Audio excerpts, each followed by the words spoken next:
Yo, ladies and gentlemen, welcome back to your favorite Sunday service, the Church of the Pure Unfiltered Wrestling Debate, Chaz and Friends, and tonight we got bars for the industry because wrestling in 2025 is cooked. Or is it brilliant? Or is it somewhat in between? And that's why we're here. That's what we're debating. WWE fans are yelling from the rooftops that this is the worst booking we've seen in eras. Others swear that we are spoiled from the Triple H Renaissance era. And I'm sitting there like, you know what? Let's actually talk about it. So we're going to talk about that. But we're not stopping there. No.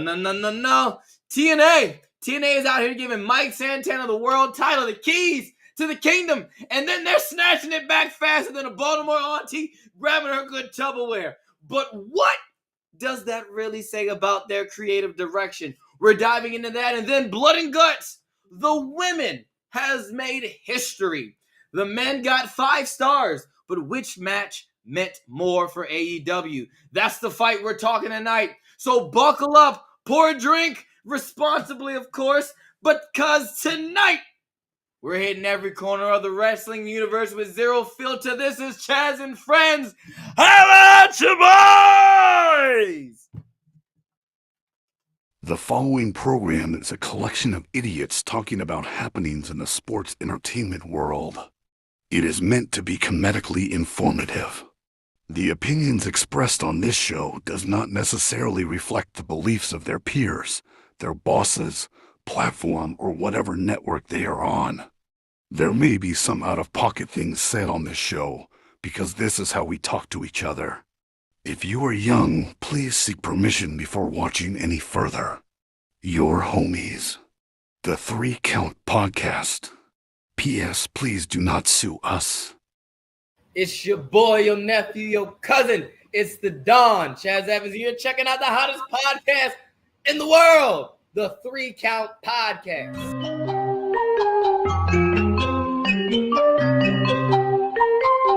Hit him with a 3 count. Pin him to the ground and the crowd go wild, man down, know what y'all like. Hit him with a 3 count. On the top row, crowd already know how I fly him to the flow like. Hit him with a 3 count. And your boy real. Yo, it's your boy, your cousin, your nephew. It's the Capital Region's best kept secret, the Don of the Mid-Atlantic, and the host of the hottest debate show in all of professional wrestling. Ladies and gentlemen, welcome to the 3 Count Podcast presents Chaz and Friends. Let me introduce to you my friend, ladies and gentlemen, the guy who is going one-on-one with me right here on today's episode. But let me put him over real quick because he's no slouch. He is a very important person here, okay? Ladies and gentlemen, let me run down his credentials. He is the host of the critically acclaimed 3 Count Podcast interview show, now entering the ring, all right, critically acclaimed. He is also the current reigning and defending SWA Crown Champion. All right, he is QB1 right there, baby. QB1. I'm WR1 right there, you know. R1. Hey. WR1 right there. I'm WR1 and Noah's WR2, you know. Out here running SWA like pure ignorance shit. I don't know why everybody's mad at me. But hey, I think life is good. So right? does that make Prince RB1? Yeah, I would assume so. Yes. Yeah. All right, now I got a football graphic to make. Now I got a football graphic to make. But yeah, ladies and gentlemen, let me introduce to you. All right, the Red Dog. I wish I had some applause, man, that I could give you. Nah, man. That's no. Hold on. Let me give you a. Give me a commercial for something real quick while I give you some sound effects. You need a round of applause. Yeah. So also, if you guys make sure you guys hop on all of our stuff for social media, as far as the 3 Count Pod, 3 Count Pod _ on Twitter.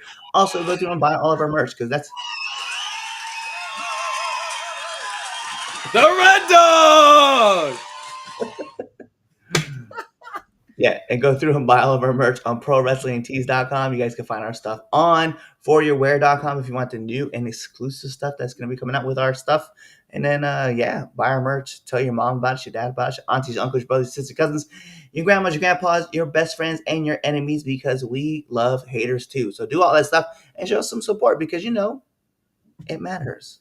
It does. It surely does matter. And now that I think, now that I introduced you, did all that, since there's no one else here, let's get right into the announcements so we can get right into it. So before we get into the smoke, y'all, I got to do the usual, all right? Make sure you're following us on all your favorite platforms. Facebook, X, Instagram, TikTok, YouTube. Hit the bell button, hit that follow, you already know.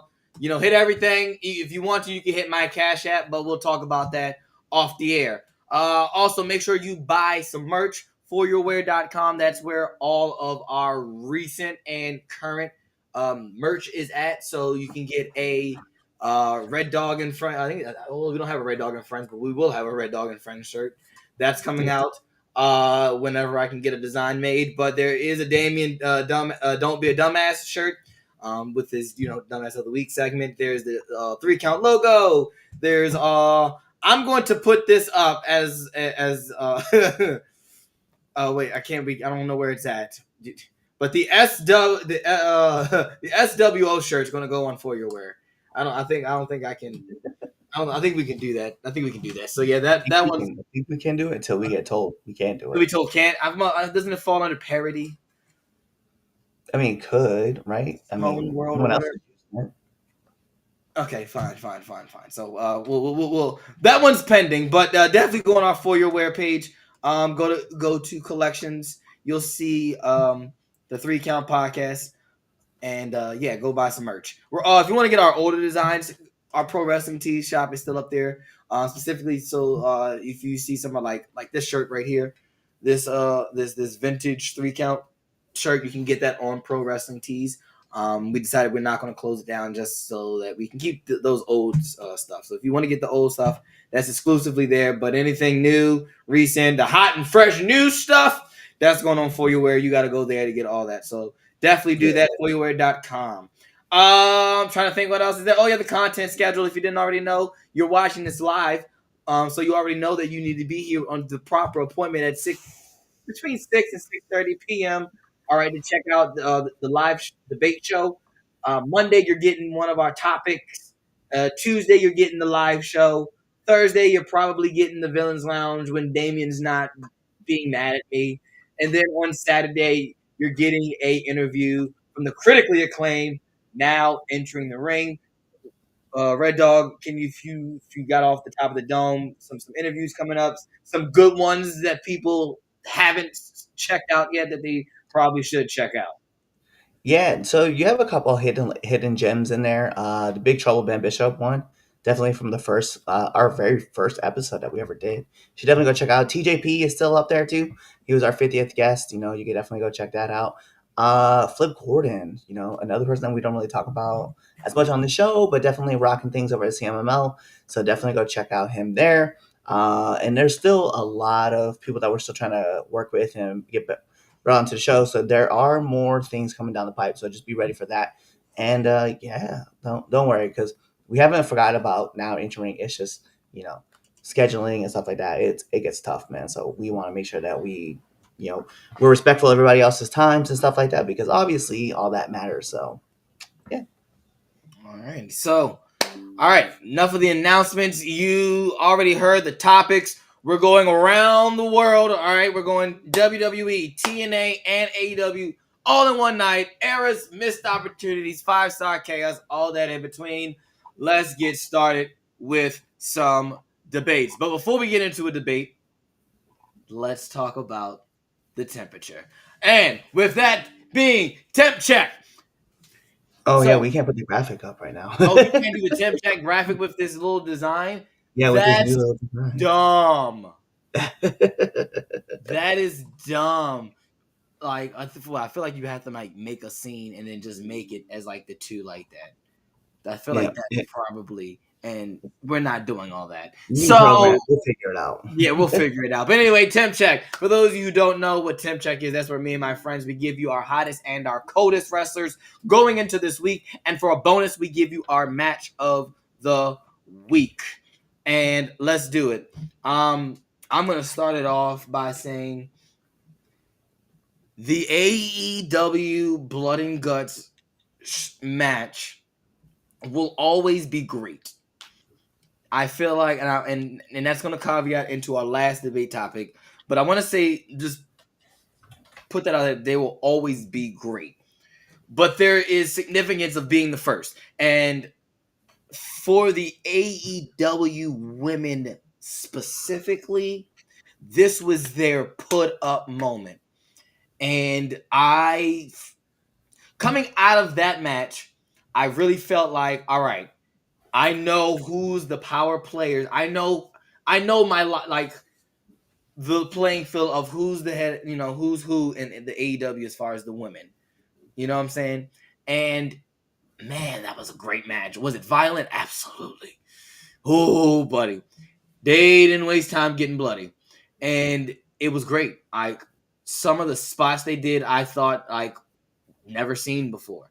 So I definitely, my match of the week, I'll start it off with is the women blood and guts match, and it was just, man, it was really good. My hottest wrestler of the week. My hottest wrestler of the week is to Charlotte, because Charlotte stood on business. Okay, Charlotte stood on business because no one in wrestling stands on business anymore, and Charlotte did. No, there is still too much beef between us. I don't like you. You don't like me. So no, I'm not teaming with you. I don't trust you. Like, yeah, Lex, you my friend. Nah. Charlotte gets my hottest wrestler off rip for standing on business. I like the way they're going with this. That's, if you want to flip to the other side, it's good writing. It makes sense for Charlotte to be like, yeah, nah. Like, why would she be all happy-go-lucky going into a War Games match with Rhea Ripley of all people, and then Asuka? But again, not Asuka, but she's cool with Io. Yeah, but she's cool. She's semi-cool with Io. But yeah, Rhea being the big head honcho with all this, like, yeah, I'm like, no, you taking orders from you. I'm the queen. My coldest wrestler is The Miz, and I believed in Mike. I believed in Mike till I didn't believe in Mike, and that's why he's my coldest wrestler. I wanted to believe that The Miz had a shot. I know we kind of already, see that it's Gunther, and Monday night it's Javon and Gunther's going to be fire. It might even be a squash in 5. Who knows? But we kind of know that Gunther, just per rumors, and that kind of story has been, been straight, even with everybody still thinking it's Edge is coming back. That picked back up again. Hey mom, but Mike The Miz is definitely my coldest wrestler going into the week. What you got, Red Dog? All right, so I go with you. I agree with you as far as like match of the week. Definitely the women's match was definitely on point. Like I thought the storytelling, like Sky Blue just getting busted open and just like, bro, this immediately, like I liked all of it. So I'm here for all of that. So I 100% agree with you on this move. I think for me, hottest wrestler of the week though, and it's funny because he just took an L, but I'm gonna have to give it to Dom, bro. Like Dom's title run as Intercontinental Champion was good and hilarious and was a lot of fun to watch, and he did a lot of stuff with it creatively. Like I thought that was really good. Him dropping to John Cena is no mark on him, right? Because like here's the GOAT winning, now becoming the Grand Slam champion, and you drop the title to the GOAT. You know what I mean? So I think it just helps his stock at the end, and it kind of helps kind of instill like that baby face run that like we're kind of confused with, where like he's down in Mexico with the AAA championship, and the crowd is behind him, but now you see him in the US with the Intercontinental Championship and the crowd kind of boos him. So it kind of looks like we're starting to get that flip, and I'm here for it. I'm here for that.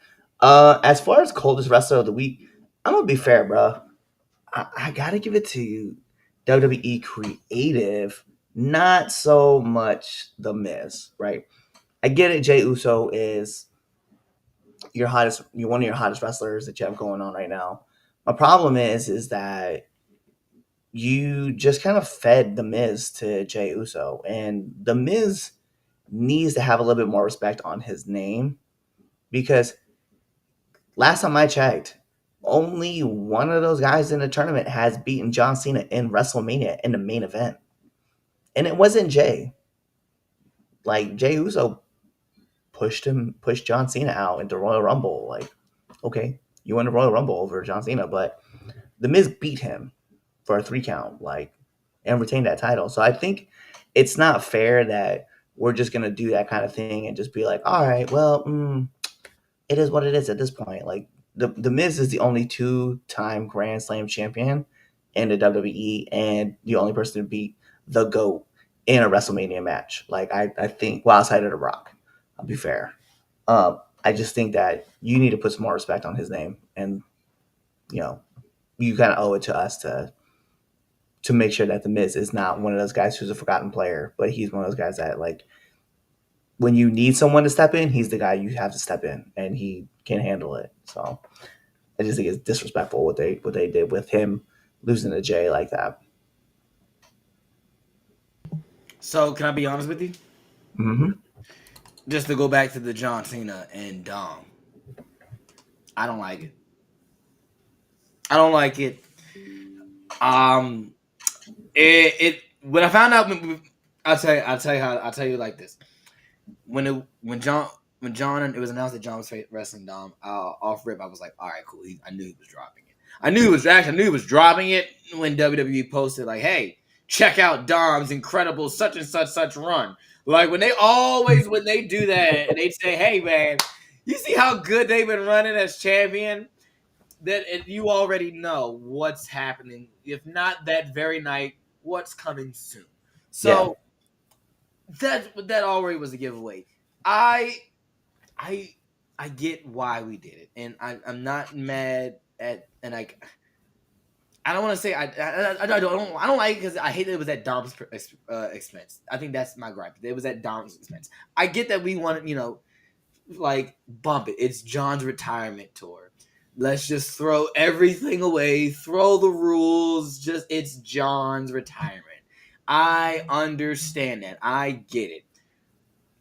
But Dom has been running as IC champion, the AAA champion, and the run he's on right now, and just to get that ultimate halt of the Super Cena that we, know and love, kind of sucks. But I guess what? Is he gonna drop it at War Games? Not War Games, but Survivor Series? No, he's not gonna drop it. So he's gonna what? So what is his last match going to be for the end? That's bull. Whatever. Okay. Yeah, I mean, I figure John Cena is going to be in the War Games match. No, it's Roman. Isn't it? Isn't it 5-on-5? I thought it was 4-on-4. Because women's was 4-on-4. I thought the men's was always 5-on-5. I thought they were just all doing. I don't know. I feel like it changes, but like wasn't it last year? It was Roman, Jey, Jimmy, Sammy, and CM Punk. Oh, so maybe they do need it. Okay. So I mean, it can be both. It can be both. Roman and John. And then I guess what you say? Team Vision is going to bring in Dom. I'm going to bring in Dom. I think Team Vision brings in Bronson and obviously Braun Breaker. And I think at that point they have Drew from Smack. Yeah, they just got Drew from SmackDown. And I think you get Gunther in that match too, because you can kind of tease it like right. I feel like you do that, then it's definitely a giveaway that Gunther's winning the whole thing. Well, I mean, it should be. But yeah, I get what you're saying, though. I see what you're saying. Listen, unless I know, right? At that point, I'm like, yeah. What you want, Chaz? I'm trying to make it up for you, but yeah, nah. Yeah, sorry, kiddies. We don't want to hold it out for you, but yeah.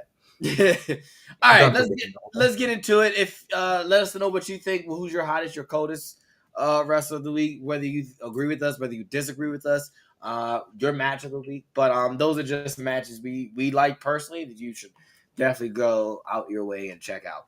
All right, let's get into it. Is WWE's 2025 booking the worst it's been in decades? All right, or fans just spoiled by the Triple H era? So let's start at the top, WWE.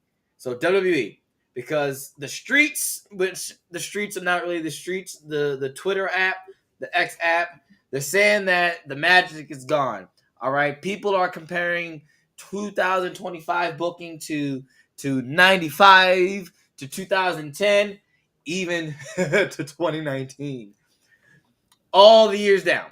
So some fans are calling this the worst creative run in decades. Others are saying, nah, you just y'all just too used to, eating good from, the bloodline era.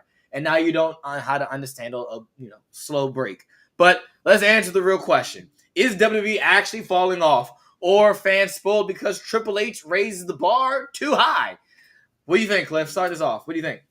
Nah, I think it's just that fans are just spoils. That's all it is. Like we have so many great matches and so many great stories that are kind of like under the underbelly, like they're just starting to showcase themselves.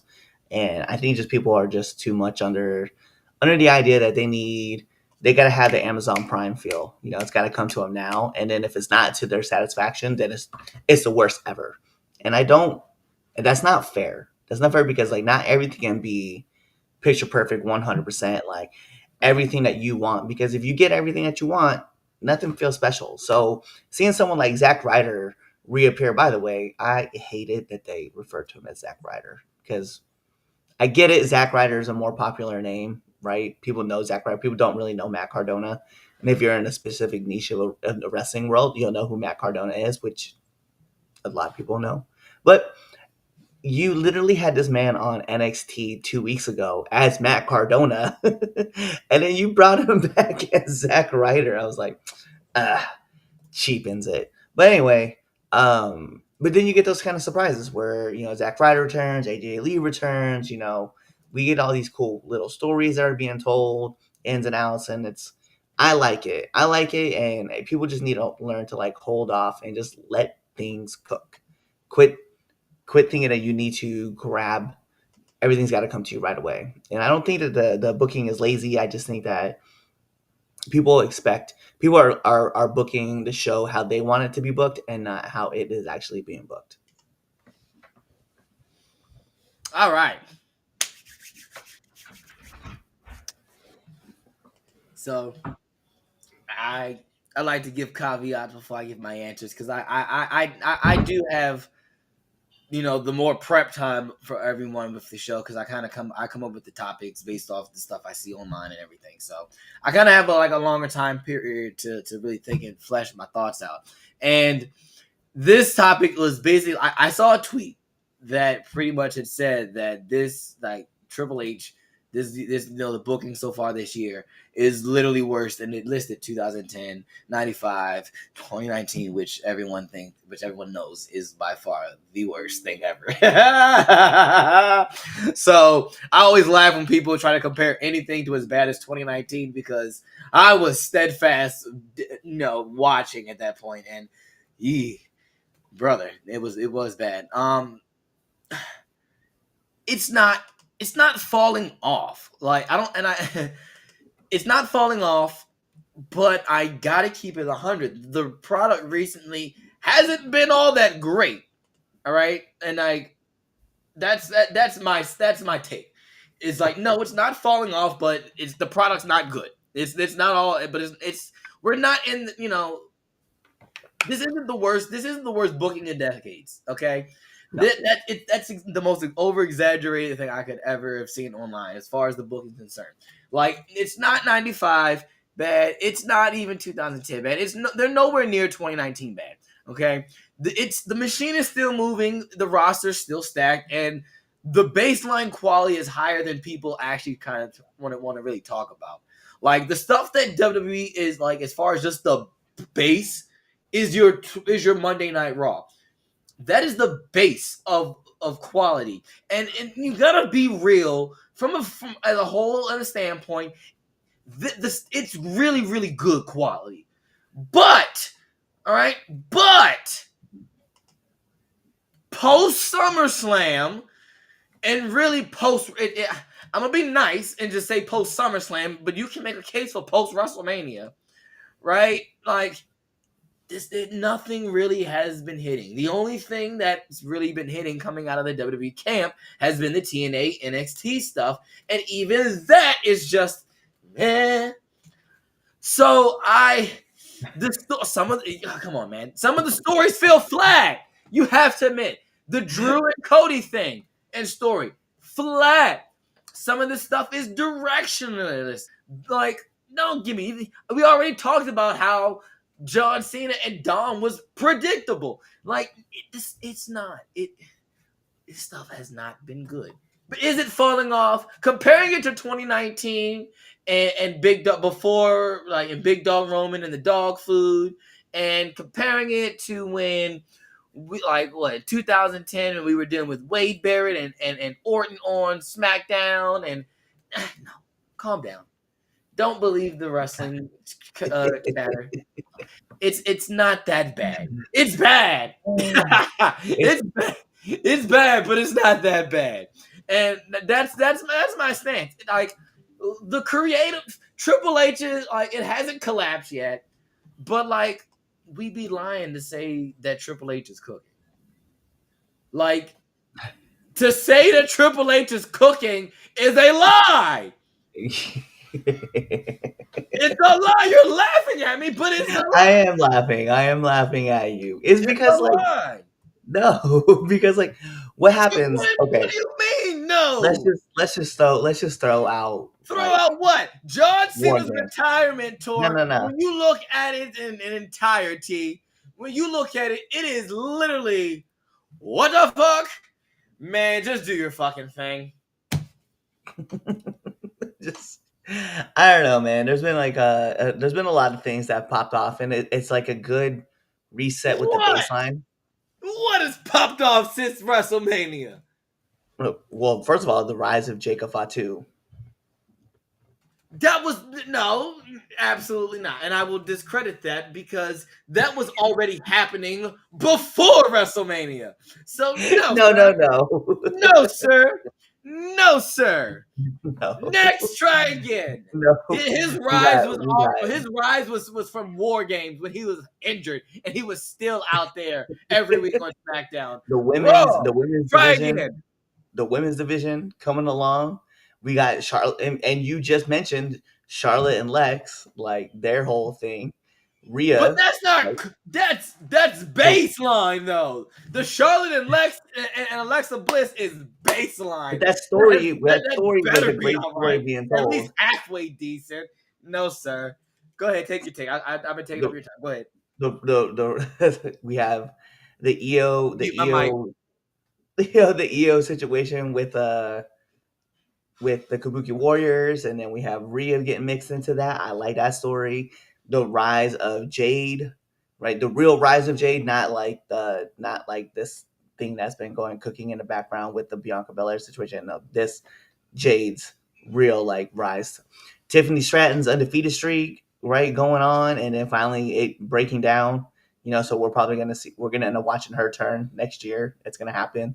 I think like I know you mentioned that NXT thing, but there's been a lot like that's kind of like moved in those directions that I think have been pretty good. Like I liked a lot like the Cody and Drew matchups, like the stories being told have been where they're at. This whole thing with Jay right now, I absolutely like the fall of the tribal chief. Like, I'm not talking about the fall of him losing the title to Cody from last year. I'm talking about this real fall that we have, where we have the rise of the tribal thief. Like, I mean, like, Seth getting turned on. Like, first of all, and I understand there was an injury that kind of sped that along, but that came at a great time. So we had that happen. Like, there's been some things, man, popping off that in the works, they've been little things that are happening that are moving in a bigger picture. The rise of Dom, like with this Intercontinental title run that we just were proclaiming about, like the what's going on behind the scenes with Raquel and Roxanne and Finn and JD without Dom being around, especially Dom and the whole the rise. Well, let's call it the rise of Grande Americano, like the change in I'll direction give from you where okay. that I'll was. give you that. I'll give you that. That's fine. I'll give you Grande Americano.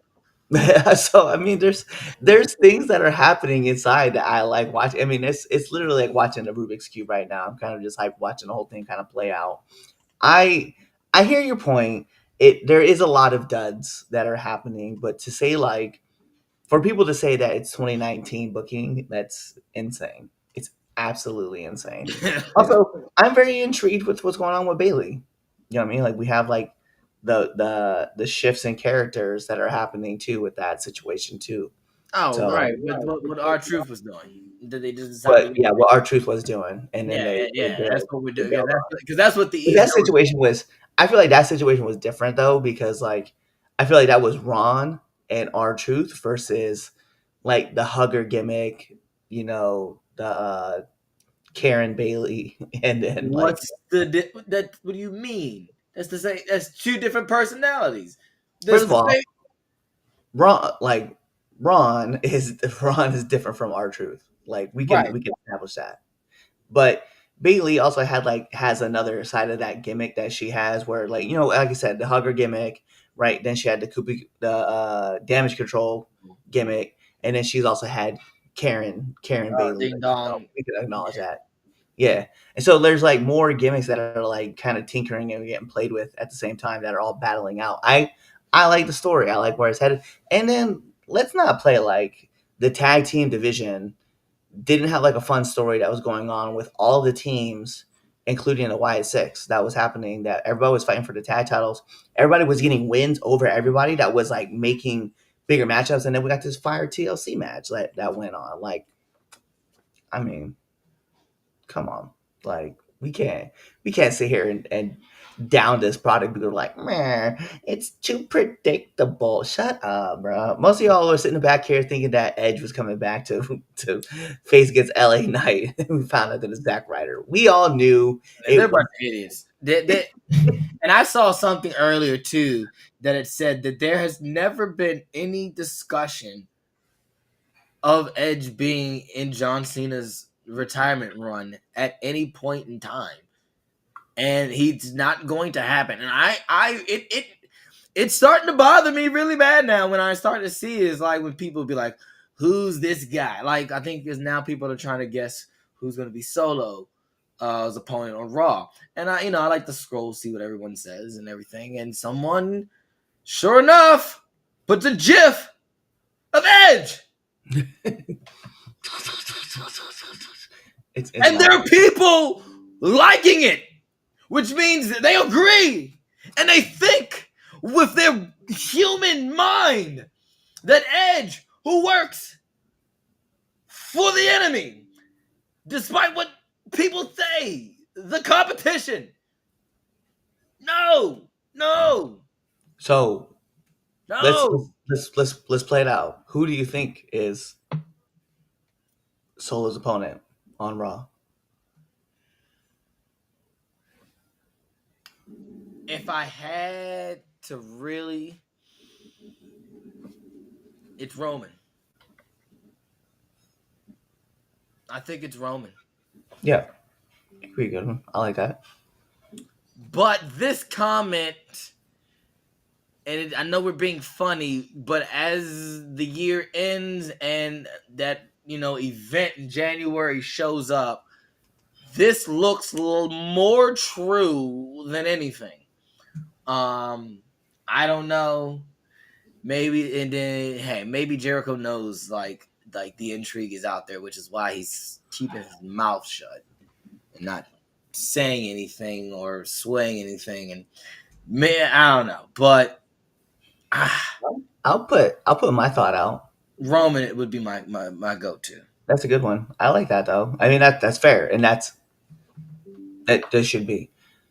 I'm gonna put Dolph Ziggler, because if we're getting Matt Cardona as Zack Ryder, then I don't see why Dick Nemeth can't come back as Dolph Ziggler. That's fair. Like, That's good. That's a good one.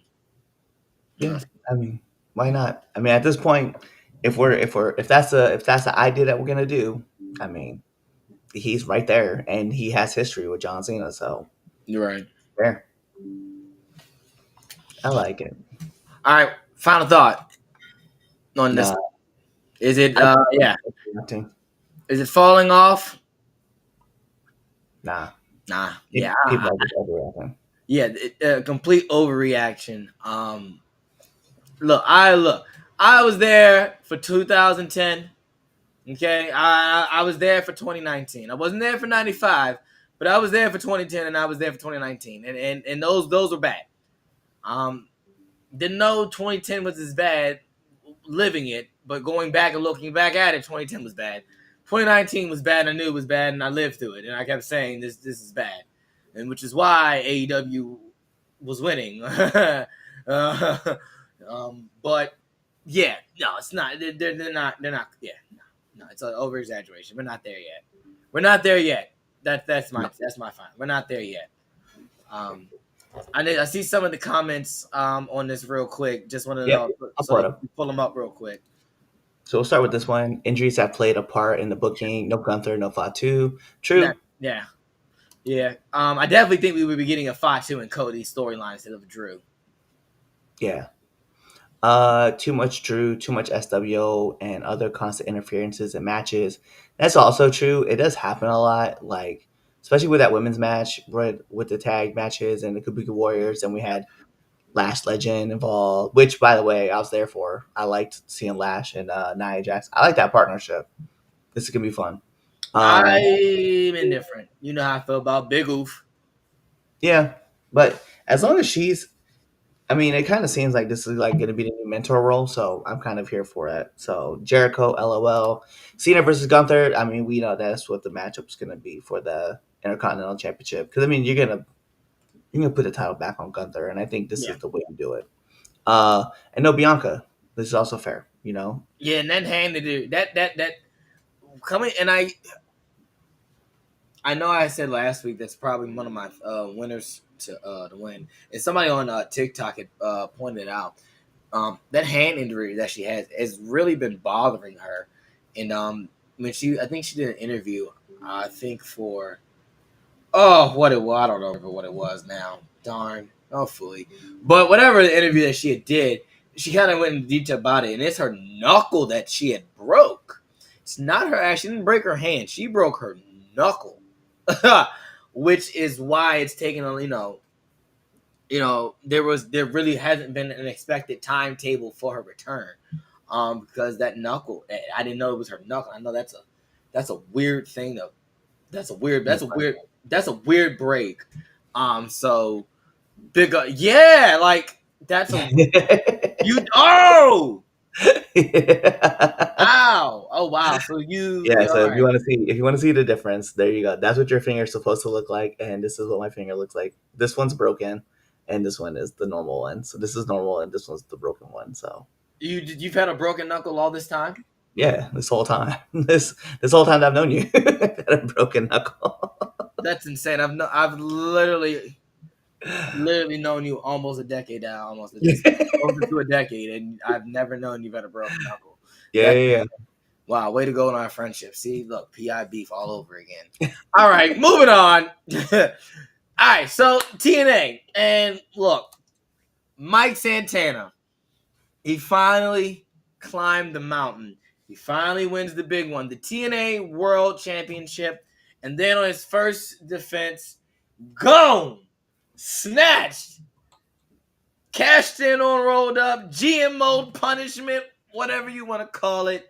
The title reign was quick. Now the internet is split on this, okay? They're split. I want to say that did TNA completely undermine Santana? Did they panic book? Is this part of some long-term plan? Or is the creative team just throwing spaghetti and seeing if it sticks at the wall? So we're not asking whether or not if it's good or if it's bad. I want to go deeper. I want to like really sit and talk about this. What does Santana's one match reign really say about their creative direction? All right, what does this say about TNA's creative direction? Let's be for real. They hadn't taped any show since he won this in 4 weeks. His first title defense, the first time that he is on their TV screen as the world champion, he loses. So let you tell me, Cliff, what's really going on in the booking room with TNA?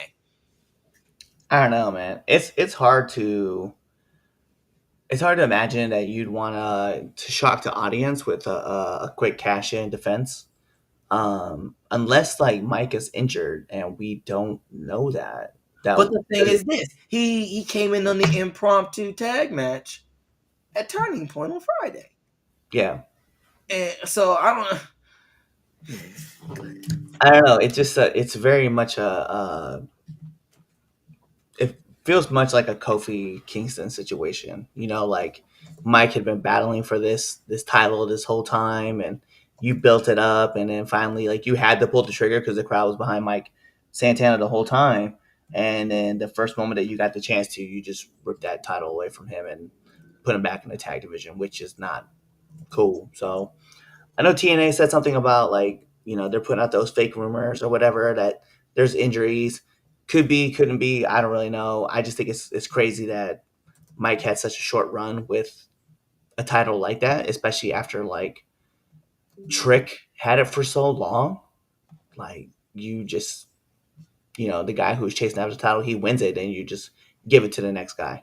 Like I don't know, you hot shotted it. So unless there's something really bigger or deeper into it, like I don't like it. I just think that there should be a creative run for a little bit, at least let him have it for a couple months and then have the switch. Because if Frankie Kazarian was the plan the whole time, then you should have built a little bit more to that than just kind of seemed like a one shot kind of deal. So I didn't really like it personally.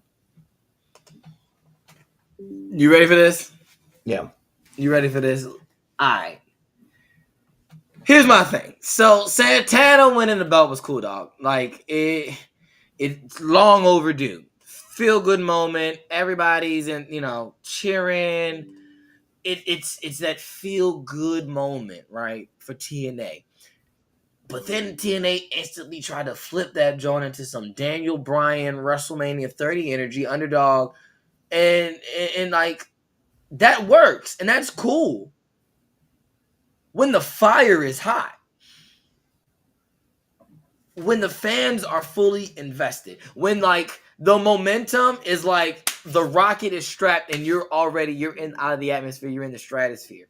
Like when the guy, like when the entire building is chanting for one guy and you had to pay it off, right? And we got the payoff, and not really, because he had the belt for essentially 4 weeks and one defense. We didn't see anything of him on television. Like, it's like he didn't get to really have that moment. And it's not because he's not talented, because the timing wasn't right. Like, they did not let people enjoy Santana as world champion. Like, I don't. They fast tracked this whole moment instead of trying to build a movement. Like, they want to build the moment of having Santana with his daughter, have that emotional moment, right? Instead of trying to build this movement, like you were saying, Cliff. We had Trick hold this belt for a good while, and now we've had the TNA guy bring the belt back home. It like, we should be having moments of peace. Like, the war is over. Like, maybe like, not necessarily the war is over, but like, this is a big battle we won. Like, let's celebrate. Like, let's rest a little bit. Let's revel in our one. We have our property back. And no disrespect to Frankie Kazarian, because Frankie Kazarian has every right, should be world champion. He's been there. He's a journeyman. He's been around a long time. It's just no. Like, You can't just try to do the Daniel Bryan playbook when the spark isn't there. Because I'll tell you this: the interest of Santana and the world title is going to fizzle out, and you can only wait so long to pull the trigger and to let it go before it just blows up. Yeah. Like it's just gonna blow up, and it's not going to shoot, and it's not going to soar and like break the roof. Santana being TNA World Champion was supposed to carry TNA up until at least January. At least to January, if not, and I'll say this: if not, dog, to the end of December. If that, give him some tapings to hold the belt for. Let me have some time to see on TV how he walks as a champion. Let me see this guy. I don't know. All I did was see him hold the belt, celebrate, and then lose it. And then lose. Get cashed in on. Like it. Yeah, man. It sucks. It does suck. It sucks. There's no other real like word like.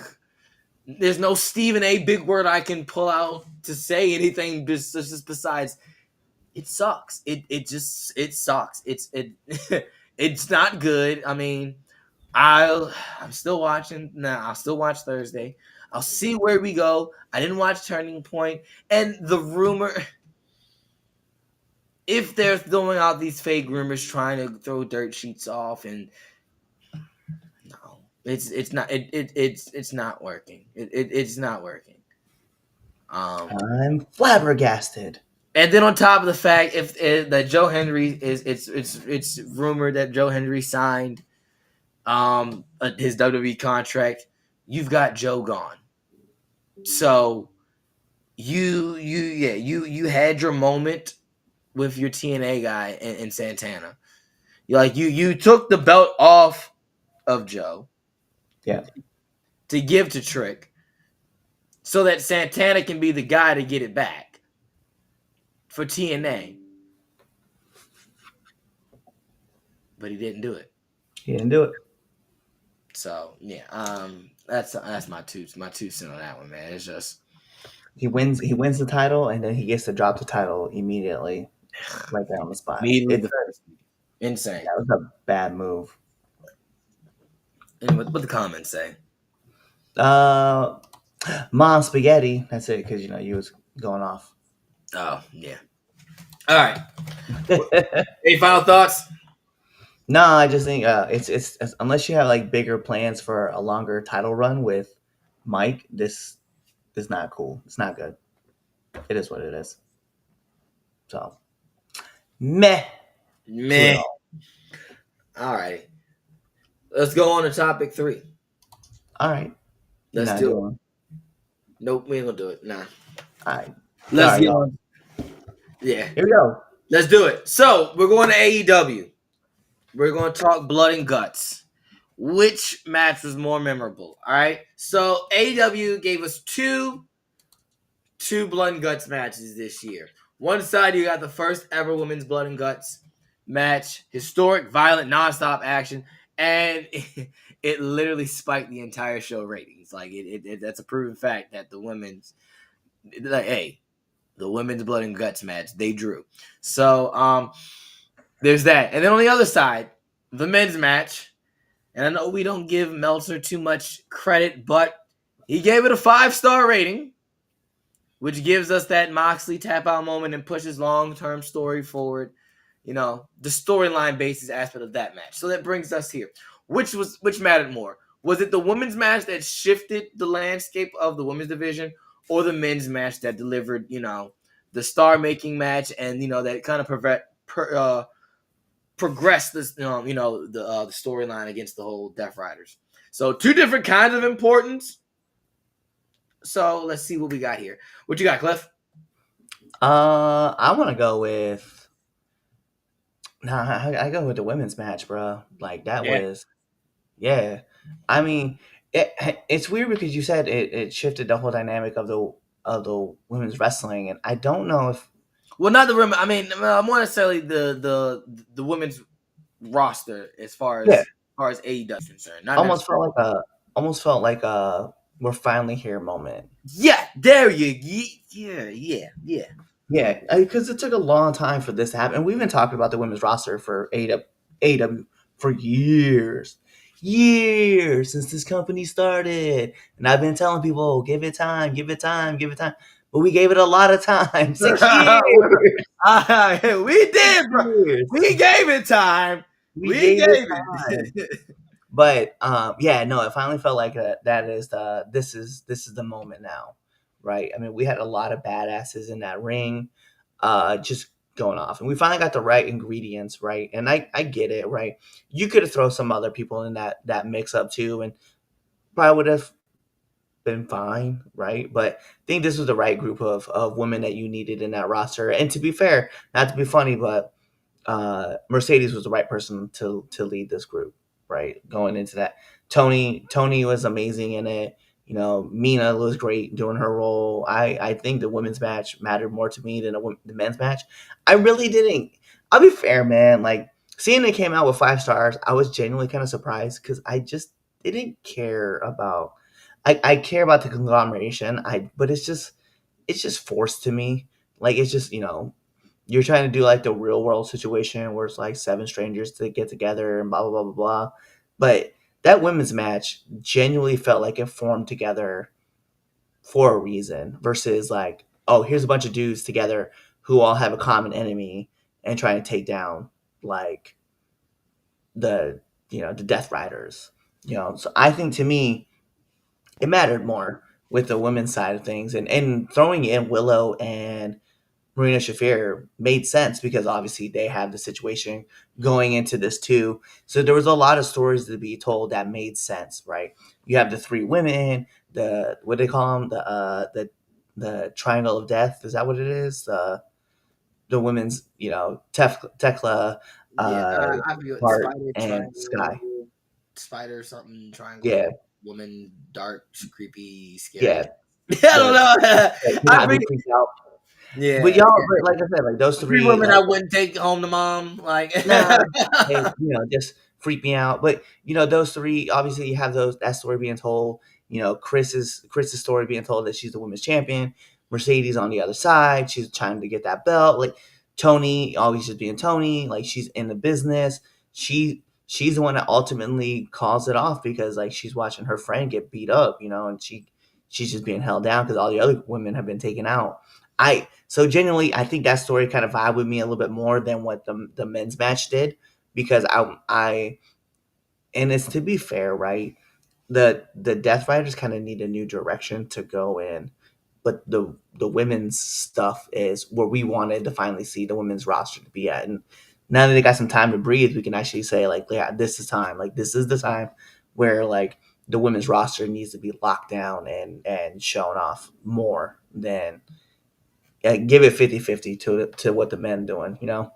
yeah. So look, I'm gonna keep it 100 right now.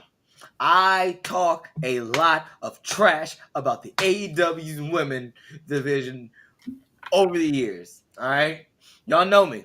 Okay, I that is the one thing I have stood by for 6 years. All right, is the one thing I've called out the inconsistent booking, the lack of stories, the lack of TV time, all of it. I it's been one of the weakest parts of AEW since day one. But this this blood and guts. This was the first time that I really sat and I watched and I went, oh, okay, here we go. Like, all right, let's go. It wasn't just a good match. It wasn't just violent. It wasn't just historic. It felt important. All right, like I felt the emotion and I felt like the gravitas, like the gravity surrounding the match. It felt important. Like it felt like a statement. Like the women were literally telling not only the fans, but they were telling backstage to stop treating us like the side dish and like, no, we can carry the whole show just like the other girls over there in the E-Ken. Like, yeah, the men got 5 stars, and like Mox tap was like the finish was crazy. I'll give you that. Like, but that's expected. Is like they're expected to deliver. That's tradition for AEW. That's the standard, right? Like the standard for AEW as far as their two big marquee matches, especially now since we're out of COVID and they don't really do Stadium Stampede, but is Anarchy in the Arena and Blood and Guts. And then you can give or take the Casino Battle Royale, but they're two big marquee violent matches that they really go out and they show clips for all the time and packages is Anarchy in the Arena and Blood and Guts. So the men are like not to downplay what the men did, and I don't want that to feel like that's why it's how it's coming off from us because we're just pumping up the women. But that's what the men do. That's expected for the Blood and Guts match to get 5 stars from Meltzer. I'd be upset if they got because the women got 4.5. I'd be upset or be a little off if Meltzer didn't give the men 4.5. Gave them 4.5. Well, what do you didn't like, Dave? That's Why? what I want to know. What didn't you like about the match that didn't give it 5 stars? But so that's the standard.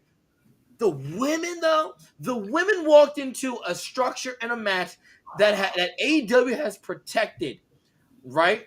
Like they've protected Blood and Guts, and not in the sense that they've protected Blood and Guts, but you also have to look in Blood and Guts as the fact that hey, it's nothing more than just war games, right? So. Yeah.